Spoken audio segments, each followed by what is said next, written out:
Olá, sétimo ano, bom dia! Hoje é terça-feira e eu venho apresentar para vocês as aulas de hoje.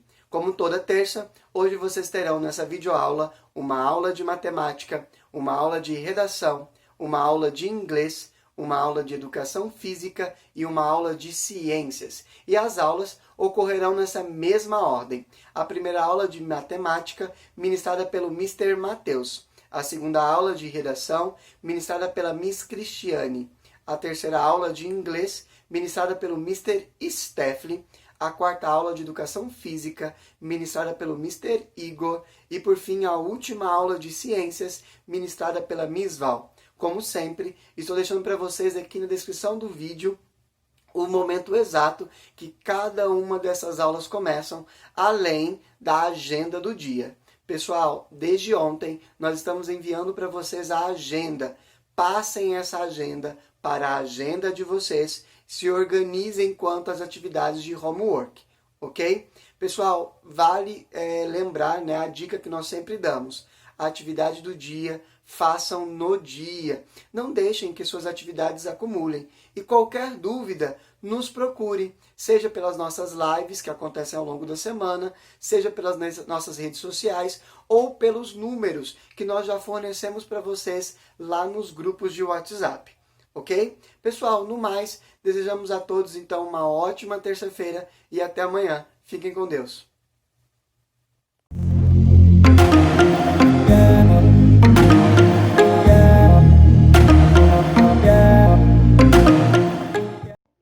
Fala galera, beleza?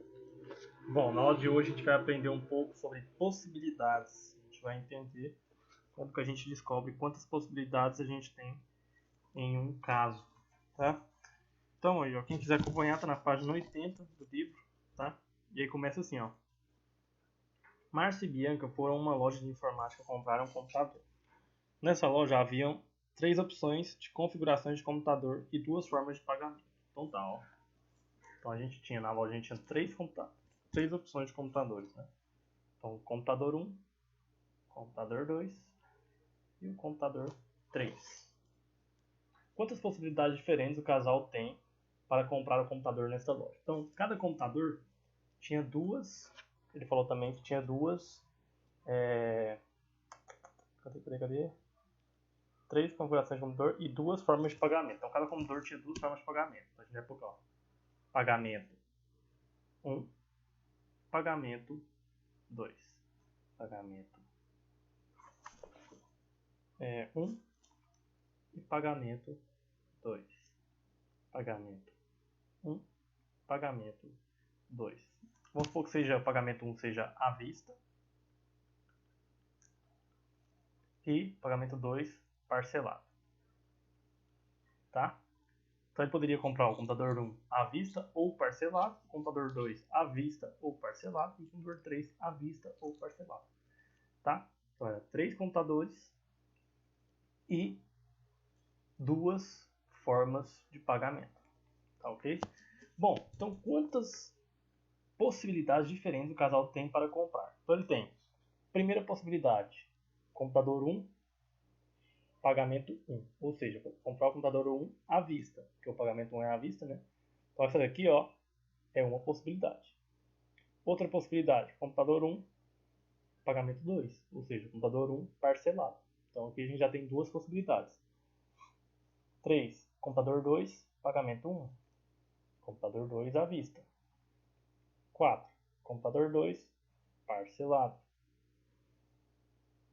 Quinta, computador 3 à vista. E sexta, computador 3 parcelado. Notem que ele tem 1, 2, 3, 4, 5, 6. Então eles teriam 6 possibilidades de compra.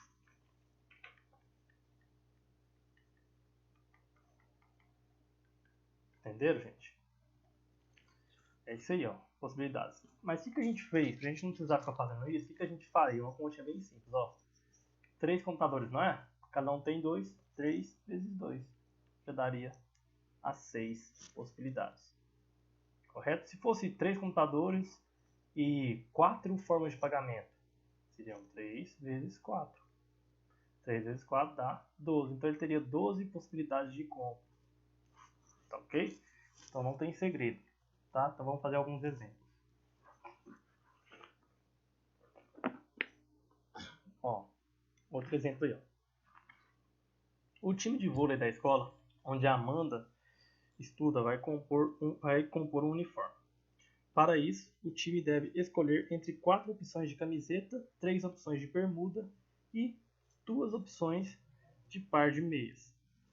De quantas maneiras diferentes o novo uniforme do time pode ser composto, sabendo que ele deve ser formado por uma camiseta, uma bermuda e um par de meias, tá?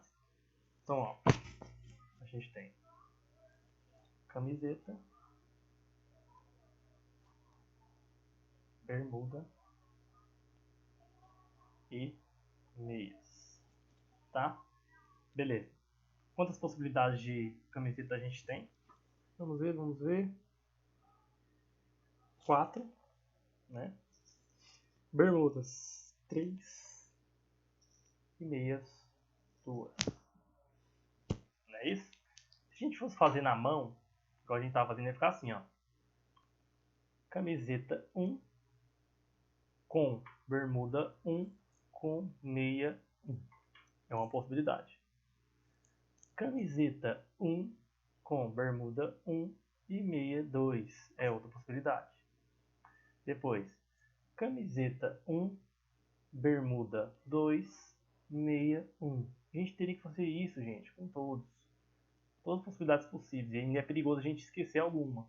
Camiseta 1, bermuda 2, meia 2. Tá? Cada uma dessas, se mudar uma coisinha, já é outra possibilidade. Então, para facilitar, o que a gente faz? Multiplica aqui, ó. Esse vezes esse vezes esse. Pronto, ó. 4 vezes 3, 12. 12 vezes 2, 24 possibilidades.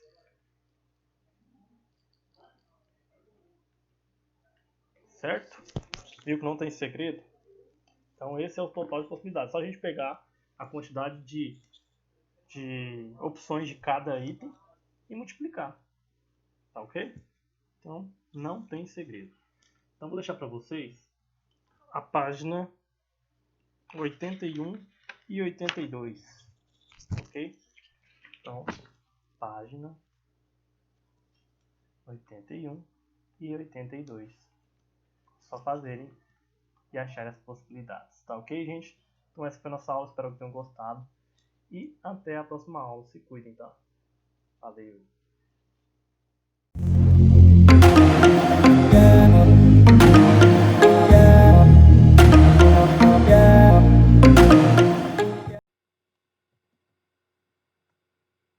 Bom dia, sétimo ano, tudo bem? Hoje, terça-feira, né? Dia 9 de junho. Seguimos aí com as nossas aulas. Hoje nós temos uma aula de redação, no mesmo horário, tá? Sempre falando com vocês, é o mesmo horário de aulas presenciais, tá? Só que aí de forma virtual. Então, hoje nós estaremos aí fazendo a correção dos exercícios da página 81 a 85. Foram aqueles exercícios que eu expliquei para vocês na nossa última aula, na terça-feira, nossa última aula que foi ontem, segunda-feira, tá? Então, pedi para vocês abrirem aí para que nós possamos começar aí a correção. E para casa é uma lista de exercícios sobre o conteúdo que nós estamos estudando em redação, que é ambiguidade, duplo sentido, tá? Essa lista eu vou abrir ela aqui, vou mostrar para vocês os exercícios que é para ser feito em cada um. E ela tá disponível no Google Classroom, tá bom? Vamos aqui, ó. Seminário. É uma produção oral, como eu havia dito para vocês, mas a parte escrita nós já estamos fazendo. A parte oral, de verbalização, de discussão, não tem como fazer agora, tá? Expliquei isso para vocês na aula passada. A exploração do trabalho infantil é um assunto complexo que permite muitas abordagens e discussões. Por isso, é um tema que pode ser mais bem estudado por meio de um seminário, uma apresentação em grupo, na qual são expostas oralmente informações obtidas por meio de pesquisas. Observe o gráfico a seguir e conheça outras informações sobre o trabalho infantil. Eu li com vocês esse gráfico, tá? Já. Letra A. Não vou ler o gráfico de novo, porque eu li ele na outra aula. Então, aqui 85% atividades não agrícolas, 4,5% atividades agrícolas. Isso é referente a crianças de 5 a 17 anos. O gráfico acima é chamado de gráfico do setor. Esse gráfico é usado para representar dados obtidos por meio de estatísticas. Que informações estão representadas nesse gráfico? Então, olha só, a porcentagem de crianças e adolescentes de 5 a 19 anos, só que não é 19 anos, tá, meninas? É 17, tá? Então, vocês corrijam aí, colocam um 7 aí, tá? Trabalhadores por atividade no Brasil em 2013, tá? Essas informações aqui datam do ano de 2013, tá?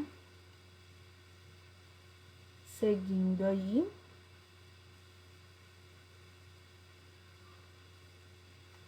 B.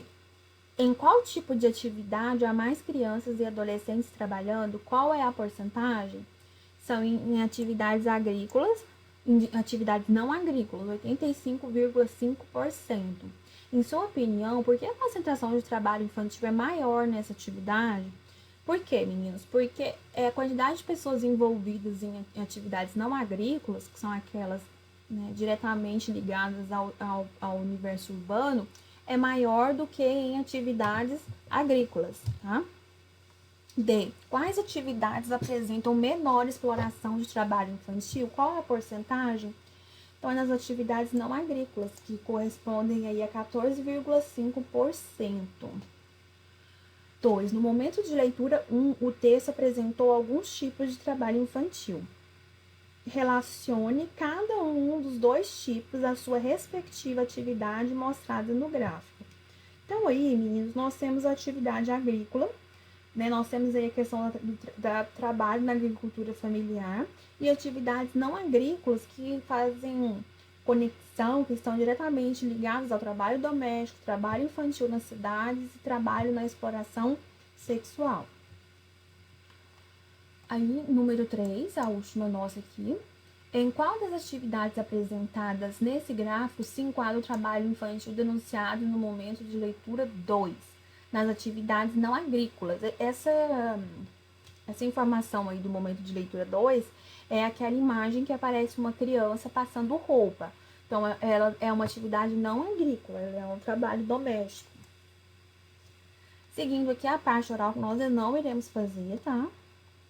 Continuando aí as correções. Ambiguidade ou vício de linguagem. Então, o texto verbal do anúncio da página 73 representa o seguinte título: Trabalho infantil não é brincadeira.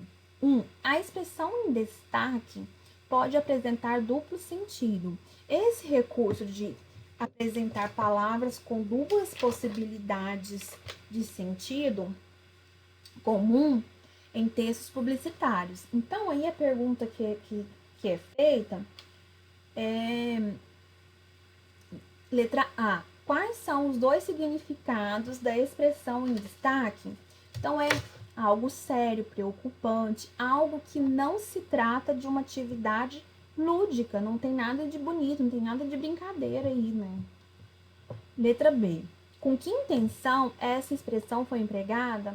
Né, foi como recurso estilístico, né, que, né, visa provocar duplo sentido. Seguindo aí, veja outro anúncio publicitário. Então, olha só, cuidado, piranhas. Pode-se observar no anúncio um caso de ambiguidade. Em que ela consiste? Então, nessa frase aí, cuidado, piranhas, podem ter duas possibilidades. A primeira seria de alertar as pessoas, né, que talvez, né, se entrarem ali no rio, vai haver piranhas, né? E a outra possibilidade mais inusitada seria o cuidado às piranhas, porque tem um homem no rio vestindo uma bota com um material que impede que elas o mordam. Então, é a duplicidade aí de sentido. B. Nesse anúncio, o emprego desse recurso foi intencional, por quê? Sim, pois a ambiguidade é um recurso muito empregado em anúncios publicitários para chamar a atenção do leitor para o produto. 3. O produto apresentado poderia ser escrito de duas formas. A fim de desfazer a ambiguidade, relacione cada uma dessas formas a seus respectivos sentidos. Então, olha só, cuidado, piranhas. Cuidado, piranhas. Então, olha só, no número 1, né, pede-se para que as pessoas que entrarem no rio tomem cuidado, pois há piranhas nele. E o número 2, pede-se às piranhas para tomarem cuidado, pois o homem que está no rio está usando uma bota, cujo material impede que elas o mordam. 4. Que recurso foi empregado nas frases acima para desfazer a ambiguidade? Foram empregadas aí duas formas de pontuação, né, que alteraram aí o sentido das frases. O primeiro sinal de pontuação foi o ponto de exclamação e o segundo aqui foi uma vírgula. Ambiguidade visual, que eu falei com vocês na última aula. Pedi até para vocês virarem o livro aí, para vocês verem o que aparece. 5. Leia a tirinha a seguir. Reduza a 80 km. Reduza a 50 km. Reduza a 10 km. Bem-vindo a Reduza. Então, agora, né, é só uma pontuação aqui, porque essa tirinha aqui é de 2001. E aí, o que acontece? O novo acordo ortográfico, ele não havia sido implementado ainda, ele não tinha virado lei. Então, nessa época, então aí, né, tem até a informaçãozinha, né? Informe aos alunos que, conforme as regras do ortográfico, bem-vindo é grafado com hífen. Na tirinha não tem o hífen aqui, ele é tudo junto, mas agora ele passa a ser separado pelo hífen. Por que não pode mudar aqui? Porque isso aqui é uma produção, já é um texto pronto, né? Lá de 2001, você não pode fazer alteração, a não ser que seja, né, o autor, tá? Nessa tirinha é apresentada uma situação de humor. O que gerou esse humor? O duplo sentido da palavra reduza, né? Porque você imagina que reduz 80, reduz. Só que o reduz aqui é de reduzir velocidade e no nome da cidade, né? D. Ao ler as placas, os 3 primeiros quadrinhos, qual sentido o motorista deu à palavra reduza? Que elemento visual permite chegar a essa conclusão? Então, olha só. O sentido de diminuir a velocidade, né? Então, o que pode ser percebido, o que pode ser notado aí, né? Né, nota-se aí que essa ilustração, né, a ilustração do carro, né, está em alta velocidade no primeiro quadrinho. E ela vai sendo reduzida até o terceiro, mas ainda mantendo o carro em movimento. C. No último quadrinho, percebe-se que a palavra reduza estava sendo empregada com um novo significado. Qual que é esse significado? O nome de uma cidade. Essa mudança de significado foi intencional? Por quê? Sim, porque constitui um recurso linguístico, né, dando a tirinha um efeito de quê? De humor, de engraçado. E que efeito isso produziu no texto? Produziu humor, né? Deu graça, ficou engraçado. E por fim aqui, né, como você viu, em algumas situações, o uso da ambiguidade pode constituir um vício de linguagem, causando má interpretação do texto e da situação, ou comprometendo a comunicação. Leia a seguir algumas frases ambíguas e em seguida reescreva, desfazendo a ambiguidade. Veja o exemplo, né, que eu até li com vocês. A secretária viu o paciente chegar à porta. Então, tá confuso. A secretária viu o paciente chegar quando ela estava na porta. E na letra B, pedi que Joana voltasse logo pelo telefone. Ao telefone, vírgula, pedi que Joana voltasse logo. Então, desfez a ambiguidade, né? Ficou sem lógica. E aí, agora aqui a frase, né? Fica com sentido, tá? E aí, nós temos aí... Opa, lá no outro slide. Olha só, então aí foi a correção das páginas 81 a 85. Agora eu vou mostrar para vocês a lista de exercícios que está disponível para vocês sobre ambiguidade. Então, olha só, você sabe o que é ambiguidade? É aquilo que pode ter mais de um sentido ou significado. A ambiguidade pode estar em palavras, em frases, expressões ou frases completas. Olha esse exemplo. Eu quebrei um galho hoje. Então, pode ser no sentido de ajudar. Eu ajudei alguém hoje. Ou então, eu quebrei uma parte de uma árvore. Um sentido, né, segundo sentido. Agora, o que vocês irão fazer? Imagine que é uma gráfica, né, que é uma empresa que faz impressões de livros, apostilas, enfim, todas as publicações escritas, faz a seguinte propaganda. Com certeza você terá uma boa impressão desta empresa. Quais os dois sentidos possíveis para essa propaganda? Então, aqui tem dois sentidos. Você vai explicar qual que é o primeiro e qual que é o segundo. 2. Imagine que você está passeando na rua e, de repente, escuta um trecho de duas mulheres conversando. Oi, Letícia. Oi, Joana. Eu acabei de ver a Maria com sua irmã. Então, aqui também tem dois sentidos. É uma frase ambígua, ela tem duplo sentido. Então, você vai falar qual que é o primeiro sentido e qual que é o segundo sentido. Então, esse é o exercício que vocês estarão fazendo aí em casa, tá? A lista já está disponível para vocês, tá bom? Meninos, um ótimo dia para vocês, uma ótima semana, bons estudos, tudo de bom para vocês e até a próxima aula. Tchau!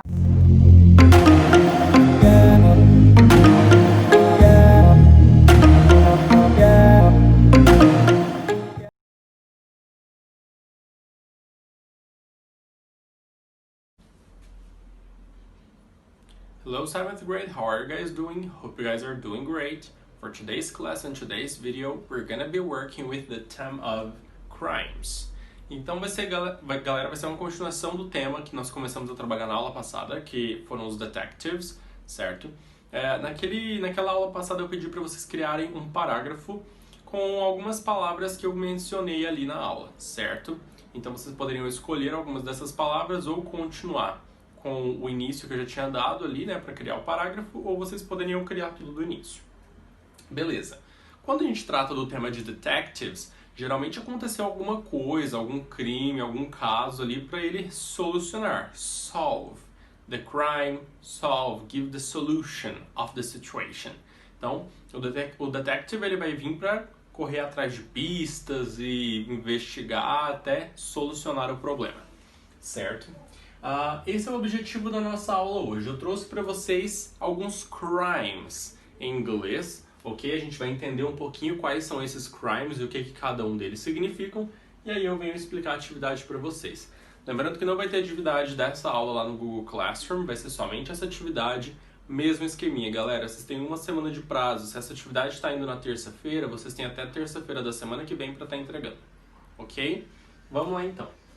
Nós temos aqui arson, theft, spitting, vandalism, mugging, pickpocketing, burglary, carjacking, fraud, terrorism, drug dealing. Vamos entender então o que significa cada um desses nomes aqui. Arson é o crime, é o incendiário, é o crime de colocar fogo em alguma coisa, em alguma propriedade pública ou privada. Isso seria um arson, ok? Nós temos o theft, quem joga GTA, ok? Não é bacana jogar GTA, mas o nome do jogo é Grand Theft Auto, porque theft é relacionado a roubo, ok? Então quando alguém rouba algo de você, e aí a gente chama de theft em inglês. Spitting é o crime relacionado a velocity, velocidade. Então, quando alguém exceed, ou seja, excede, passa acima da velocidade permitida, nós chamamos isso de spitting, é um crime de spitting, ok? Vandalism é fácil de identificar, significa vandalismo, e ele faz jus ao crime em si de dano público, ok? Ou dano privado também, às vezes é uma empresa privada, alguém vai lá e picha o muro, lembrando que pichação é crime, grafite não. Outra coisa seria quebrar uma estátua pública, quebrar algum parque, bancos de parque, chutar lixeiras, espalhar lixo pelas ruas, isso é vandalism, ok? Entre outros aspectos.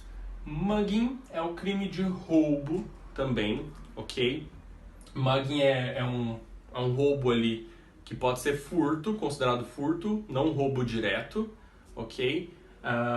Lembrando que a diferença de roubo é porque o roubo você está ali no momento, e furto, geralmente você pode estar distraído, você largou a bolsa ou a carteira em algum lugar, alguém foi lá e pegou, isso é um furto, ok?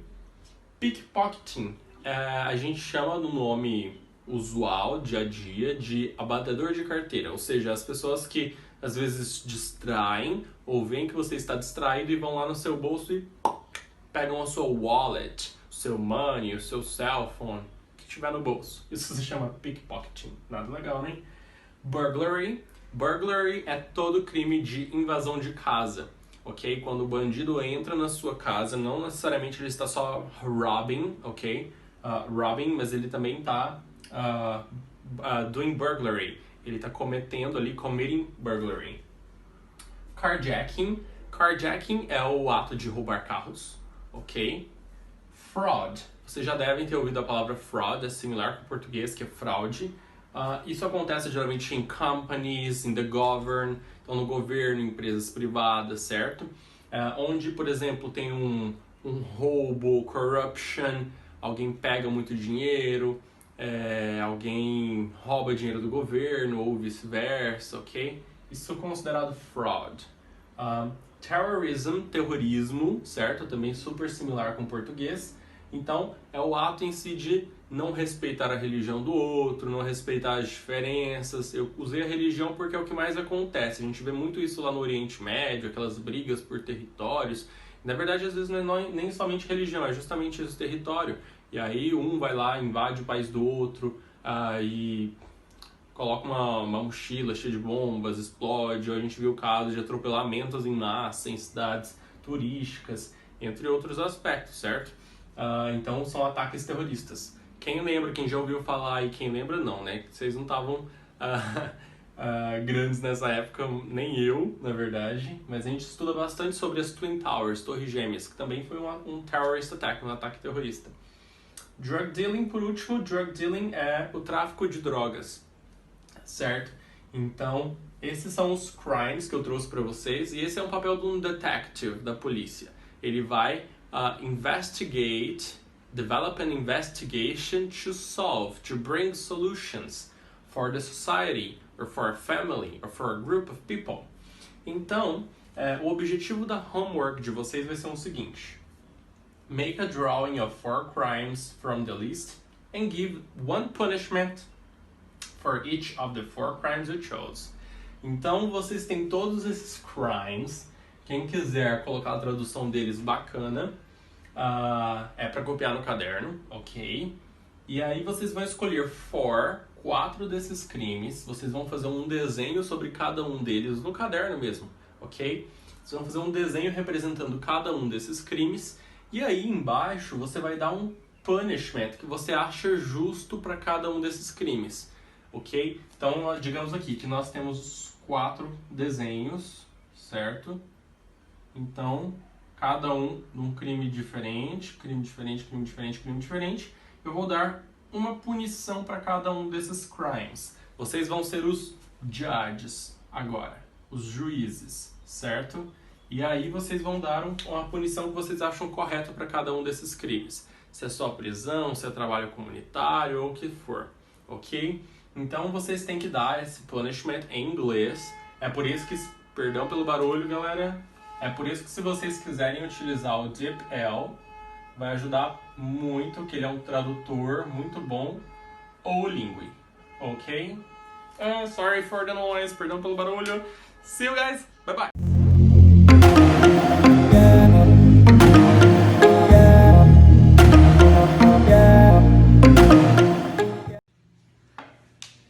Fala aí, turma, tudo bem com vocês?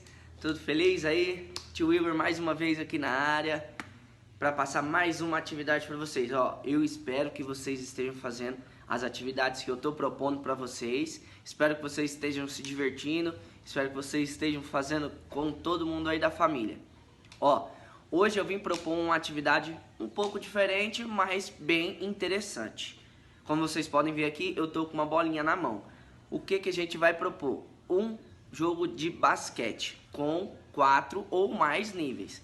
Eu coloquei 4 cadeiras, vocês podem colocar mais se vocês quiserem, certo? Vamos precisar de um cestinho, pode ser um cestinho, eu coloquei um cestinho ali no desfeito, dá pra vocês verem, ó. Um cesto, pode ser um balde, pode ser qualquer coisa. E a bolinha pode ser qualquer bolinha também. Pode ser uma bolinha de papel, pode ser uma bolinha a que vocês tiverem aí, certo? Se vocês estiverem jogando sozinhos, a intenção é vocês conseguirem passar por todos os níveis sem errar, certo? Então, acertei a primeira, passo para o segundo nível. Acertei o segundo, passo para o terceiro, quarto, quinto e assim em diante. Se vocês estiverem jogando com 2 ou mais pessoas, se você errar, você passa a sua vez para o próximo e volta para a estaca 0. Ok? Deu para entender belezinha aí? Então, o material necessário é uma bolinha, um cestinho e as cadeiras. É porque eu tô na frente das cadeiras. Vou demonstrar para vocês aqui agora, tá bom? Espero que vocês gostem e vamos lá. Eu vou tentar fazer todos. Vamos lá. Primeiro nível. Errei, eu continuo. Errei, continuo. Certo? Primeiro nível. Vamos para o segundo. É bem difícil, hein? Quem tá pensando que é fácil aí é difícil. Segundo nível. Errei. E eu tô jogando sozinho, eu continuo no meu nível. Tá? Acertei. Segundo nível. Vamos para o terceiro nível. Terceiro. Ixi, aqui já é bem difícil. Errei. Vamos lá. Mais um, mais nada. Vamos tentar de novo. No terceiro nível. Ah, acertei e saiu, hein?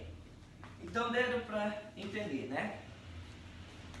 Entendeu então como que funciona o jogo? Eu errei porque bolinha de tênis pinga muito e é difícil. Não é porque eu não consigo, certo? Mas espero que vocês gostem, espero que vocês façam aí. Chame todo mundo para participar e eu espero que vocês estejam gostando, tá bom? Um beijo no coração de vocês, fiquem com Deus e até a próxima.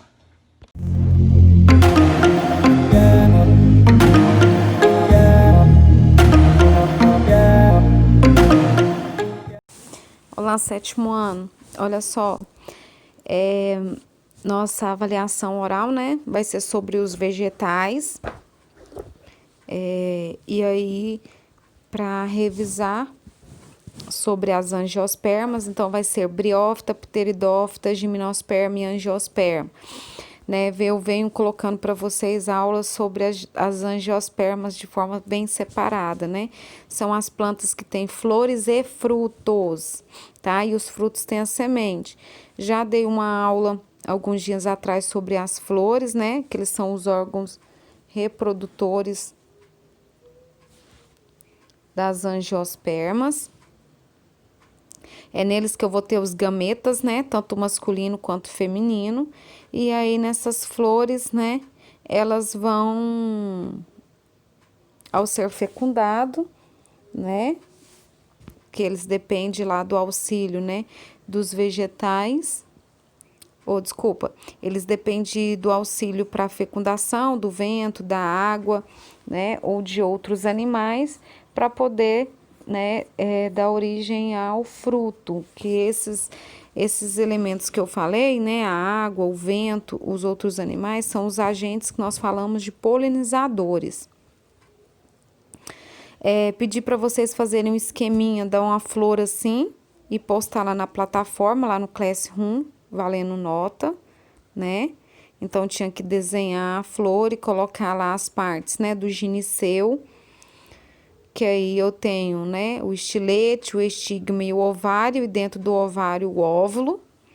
E também a parte masculina, que é do androceu, né, que é formado pela antera e o filete. E no topozinho da minha antera eu tenho os grãos de pólen, certo? Aí eu tenho o pedúnculo e tenho as pétalas, que é a parte colorida, e a sépala, que são as folhas modificadas, né, que protege lá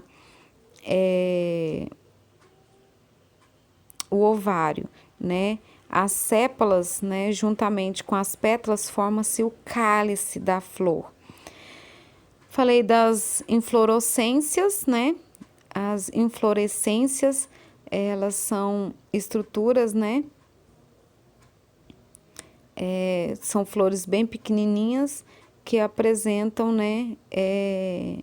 Parece formar uma única flor, né?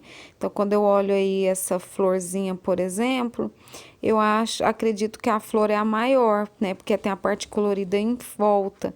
E, na verdade, não, né? As flores são essas pequenininhas amarelas, né? Que muita gente fala de miolinho da flor. Aí eu tenho os frutos, né? Os frutos, eles estão presentes nas angiospermas. Eles se formam após a união do gameta masculino, que é o grão de pólen, com o gameta feminino, que é o óvulo. E após essa fecundação, o ovário vai originar o fruto.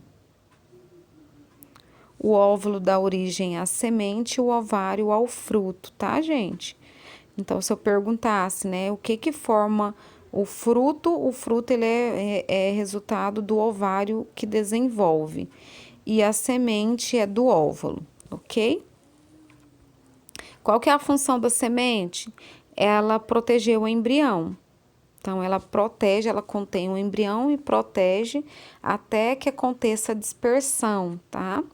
Falamos também na aula de ontem sobre dispersão, que ela é importante porque o vegetal ele pode desenvolver outros locais, tá?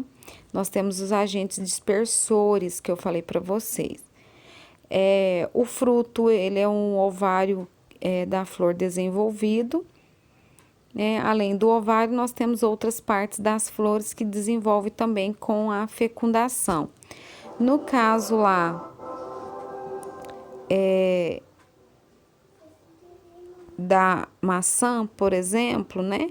A parte central que a gente come é chamado de receptáculo da flor, tá? O caju, ele é o pedúnculo.